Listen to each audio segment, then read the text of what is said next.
So we hit over 100 episodes, which is It's awesome. Which is a pretty cool feat to get over. I feel there's like statistics out there where most podcasts get to like 13 episodes and they just stop. So we're in the 1% of the 1% of the 1%. So we're doing it. We're in it for the long haul.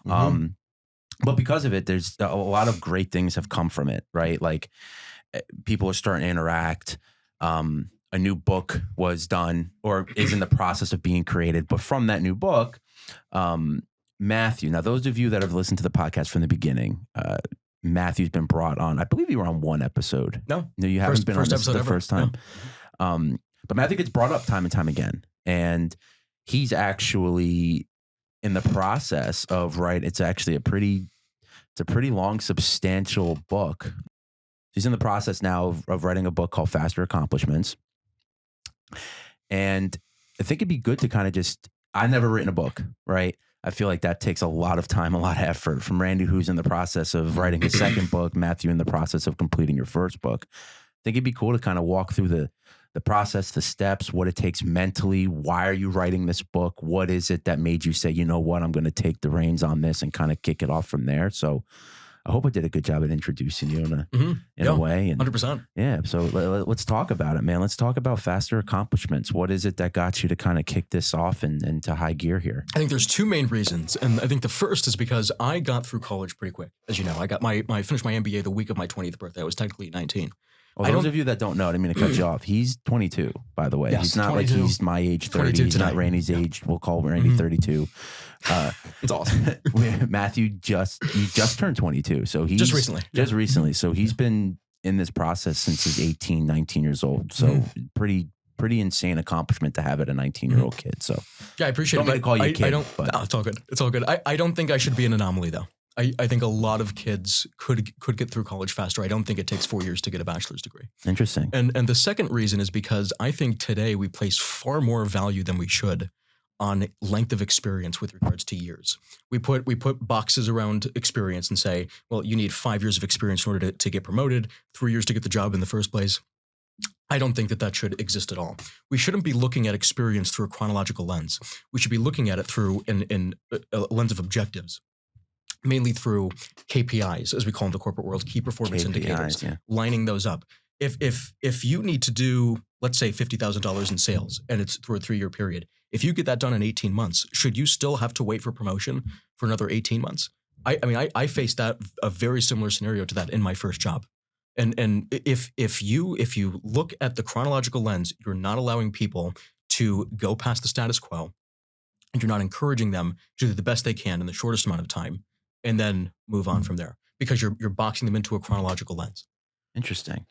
Can I jump? I kind of want to jump off that a little sure, bit, go right? for it, So I agree with you 100%. Coming from the corporate side of the world is what Randy, way back in the day when you were before the medical business and things like that, you had your own experience with corporate. There is that concept where it's like you restrict everybody to numbers. One, so you are a number to the company. 2, you get your quotas and things like that. What happens when you exceed past your quota? Well, you still got to wait for such and such time period. You still got to wait for this. There's no, right? Like, it's like, hey, like, what do I extra get? The compensation is the piece that gets exchanged, but it's like, right, but like, what if I want this next stage in life? Well, we have to wait on this or wait your turn here or so on and so forth there. But then someone like yourself that sees that and goes, well, you're restricting me, my ability to then excel what I want to do. I'm going to go someplace else or start taking my talents elsewhere. Businesses then go, well, hold on 1 second. Let's put a foot on the brake. It's not what we mean. It's like, well, then how am I going to get here? If you stay the course, you'll get there. But then why are you then yet again restricting me to that? Right. But who's imposing these timelines? Who's to say it does take 5 years to get a promotion? The issue with this is that some of us go through our entire lives just looking at the timelines in front of us and we take it at face value. 4 years to get to college, 10 years to get to a VP position, let's say. But opportunities are buried within the timeline of our lives. We have to get to them faster. If we're looking through, okay, it's going to take me this amount of years and that's that, we're just not going to get to all the opportunities that we can. It really is that simple. We need to look past chronological timelines and look at what it's going to take to get something done and then figure out a plan to get it done as quickly as possible. I outline in the book My process for doing it, I call it operational reductionism. You basically take an entire process. Operational reductionism. You take an entire process, break it up into quarters. Then there's subsections within that. I outline it probably right in about chapter 8. But it's really how I got through college so quickly. There was a week at Blue Ridge where I came back while I was starting Matthews Medical. I set up literally the entire Square point of sale system, back office, and everything. Built a new website, first time ever, and I did probably 90 hours worth of work within a week. And I just and you just get it all done through this process. And I do outline it in the book, but life, it's ending 1 minute at a time. And if we just take what others did at face value in front of us and follow that timeline, we're probably, for most people, are not going to live up to our potential as much as we could. That's interesting. Mm-hmm. I'm curious. It's Randy. good stuff. Matthew, he is an anomaly. Like he's an outlier. But what Matthew's saying is everyone could be an outlier, and I agree with him. Matthew's on fire for life. And that sentence, set yourself on fire. People come watch you burn.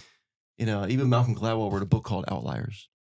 And he talks about how the outliers are the ones that change the world. The outliers are the Steve Jobs of the world. And Matthew's an outlier. And he's basically saying, you can be an outlier too. And I'm with you. Is there any downside to faster accomplishments?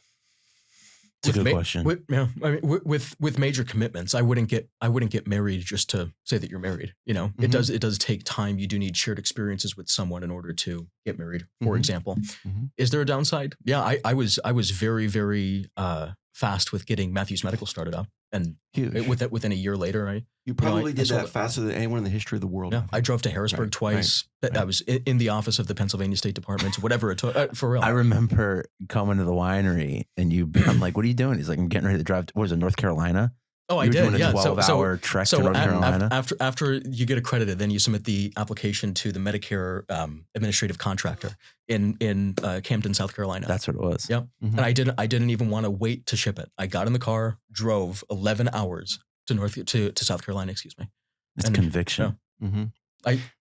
So back real quick, I'm going to jump. I know there's a big jump here from this, but I want to talk about the book is called Faster Accomplishments. And we want to make sure that no one ever confuses that with faster experiences, right? Mm-hmm. Because there's such a distinct difference between an experience of life and accomplishment of life. Mm-hmm. An experience basically has no endpoint to it, right? Mm-hmm. Whereas an accomplishment, you can go, yep, check the box, accomplish that, right? You want to talk about that real quick? Sure. I think the accomplishments allow us to experience things as we want to. If we achieve things, accomplishments at such a fast rate, it opens us up to live the life that we want. Whether that be, and money's not everything, but getting to a certain financial independence point that you can, then buy the house that you want, the car that you want, have financial independence. I think that with a lot of these accomplishments, that then allows us to really enjoy the experiences. You have a quote on this, Randy. You say, something along the lines of, if you don't take care of the things you need to do, I think hard times pushes out soft time. Yeah. Right? Do what you have to do so you can do what you want to do. Mm-hmm. Exactly. And the fact that hard time will push out soft time. Mm-hmm. Yeah. And I think that the relationship between accomplishments and experiences ties in tremendously with that. Because to get the accomplishments, that's going to open you up to further experiences. I think a lot, I've read through your book, the manuscript at least, and I got a lot of it is that, in life presents us with options. You can pick, option A or option B.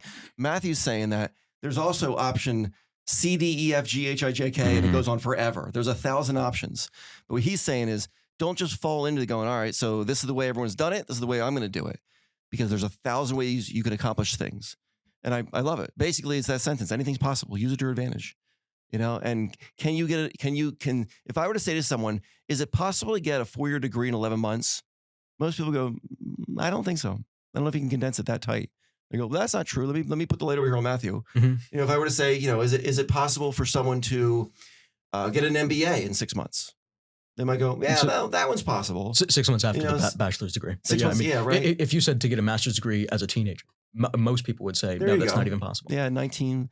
The degree was technically conferred 2 days after I turned 20, but most of the work was done at 19.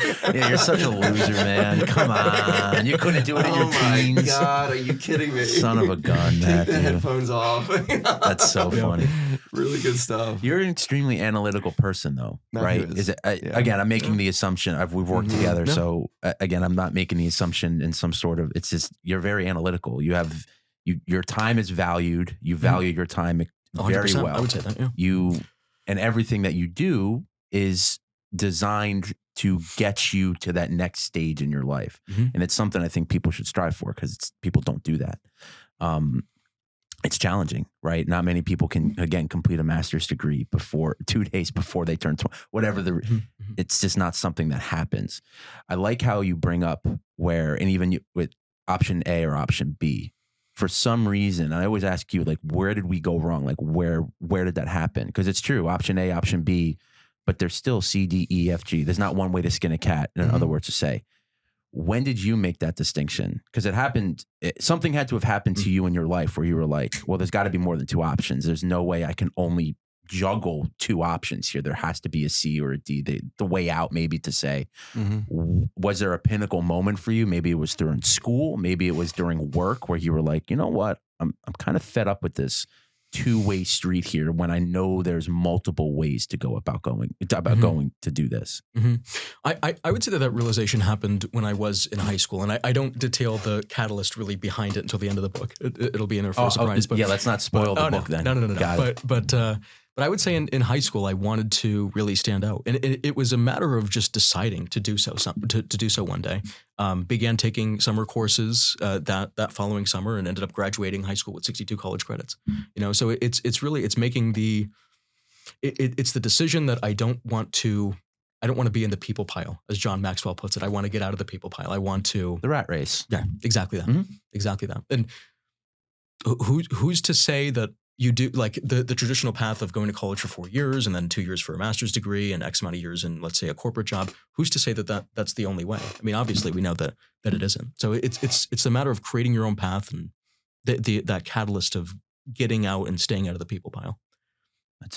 That's interesting. Any advice for the students of today right? Because obviously, getting a bachelor's degree, again, like, I had to fail out of 2 schools to go join the military to then get my bachelor's degree, right? So I'm not in that spectrum. I'm the one that needs to learn multiple times and then go, all right, maybe it's time for me to do it. So as someone that's dedicated to constantly pursuing their dreams and going after their goals, what would you say? Because we're on that time when people have graduated college, they're getting ready to begin their life, and a lot of them don't have a direction. They think they do, but life's going to hit them abruptly. So what would you give to the people that are doing that, to these students that are now turning into these young adults on their careers? What would you say?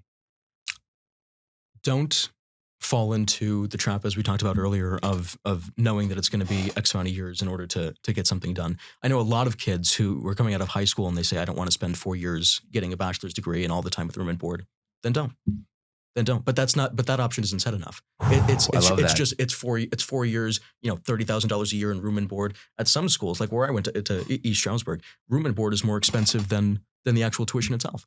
So if you could skip all that and only be there for a year, why not? Why not do both? It doesn't have to be 4 years I'm dedicating of my life to college, then I go out into the workforce. It could be, no, get it done in a year and then start your job. So many of this too is with I think we amp up the college experience to be more than what it actually is.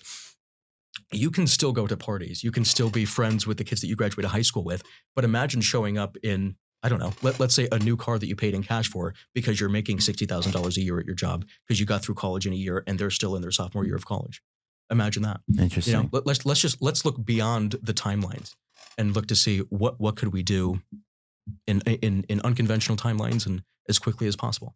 Because it is like it's possible to get a bachelor's degree in 11 months out of high school. I promise you. He did it. Yeah. I do have one more question, and then Randy, I'll kick it off to you too. And I feel like I'm going to be the devil's advocate here, right? So I got to be careful how I word it, because I don't want to, again, everything I'm saying here is just open. I'm not ridiculing anything. I don't want that to be a thing. Sure. Yeah. 19 years old has a bachelor's degree. When you go to these organizations that require, right, for example, you give me a resume, and I can imagine you experience this going through the corporate world when you show up at corporate store and it's like, yeah, so how old you got your bachelor's? What are you, 24? And it's like, nope, I'm 19. And they go, hold on a second. What did you say?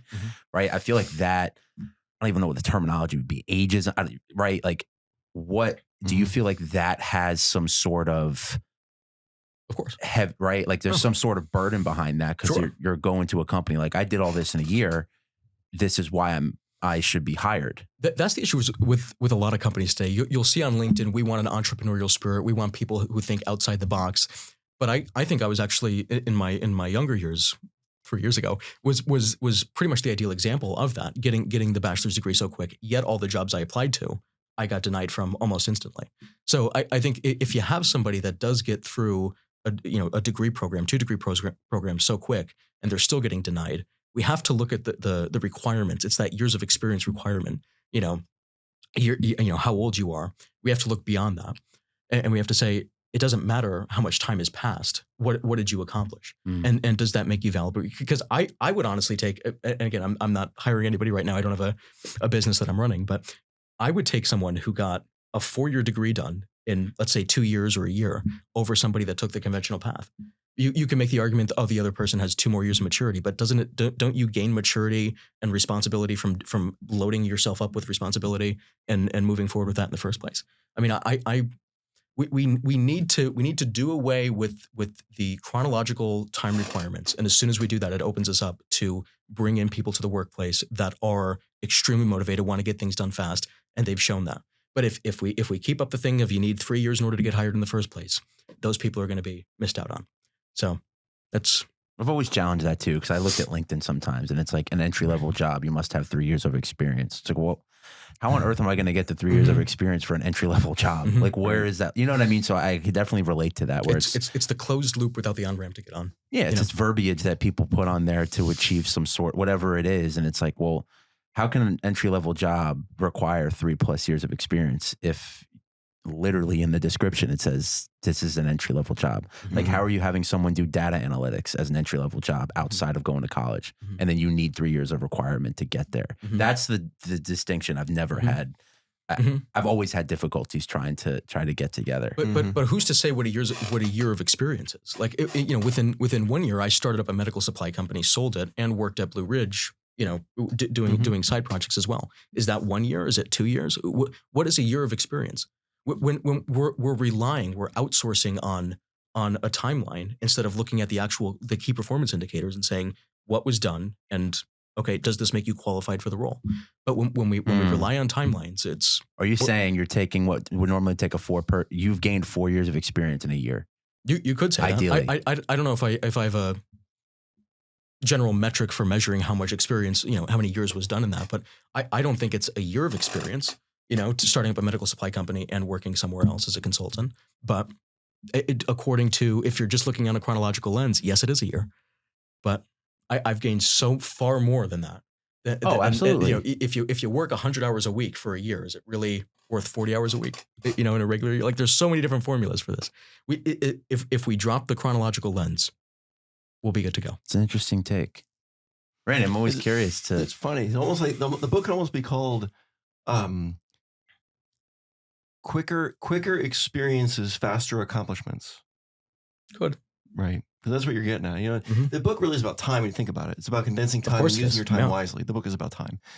And I'm with you, Matthew. As you're talking, I'm actually thinking of Viktor Frankl, the guy who lived through the Nazi prison camps. And he was there for a few years. But those few years of his life changed not just his life, but thousands of lives thereafter. And it only took those few years of a single person experiencing something that all of a sudden impacted the world and generations beyond him. And it really has to do with how do we take the time that we have and maximize it to impact the next minute we have. That's kind of what you're getting at here. And I'm all about it. I mean, you'll never catch me wasting my time. And if I am, it's pre-planned. You ever hear the concept of pre-planned procrastination? I practice it. Really do. Because the human beings have to procrastinate. We do. There's times we got to do nothing. But if you pre-plan that time where you're going, yep, I'm going to be lazy during this time period. Number one, you don't feel guilty about it because you pre-planned it. And number two, you're not procrastinating when you're not supposed to be. But yeah, I'm so with you, Matthew. I mean, I've really been very aware of time ever since Mom was talking to me about it. And when she said to me, she was, be really careful. You don't waste your time because you're never getting that minute back. That was the moment we were going, wow, I really need to start downloading Audible things every minute, just trying to feed my mind, right? And you really can learn anything you want just by downloading books. And you and I have gone through my library. There's thousands of books that have been downloaded in my head. And I can't wait for what it'll be in 20 years from now when there's another 5,000 books downloaded. You can learn anything you want. And when you're doing that, what you put in, you get out. It's just that simple. That's what you're saying with you maximizing your use of time. What you put in, you get out. But what you're also saying is don't be so naive to think that it's just option A or B in life. There are C, D, E, F, G, and it goes on forever. And I'm with you. Just because it says mail your application to Virginia doesn't mean you can't drive to Virginia right now. And that's the whole point. Yeah. And there it is. I'm with That's you. cool. That's a cool mindset, man. Right. It's neat stuff. Yeah. Thank you so much, Matt. Appreciate it. Thank you guys. Appreciate it. Absolutely.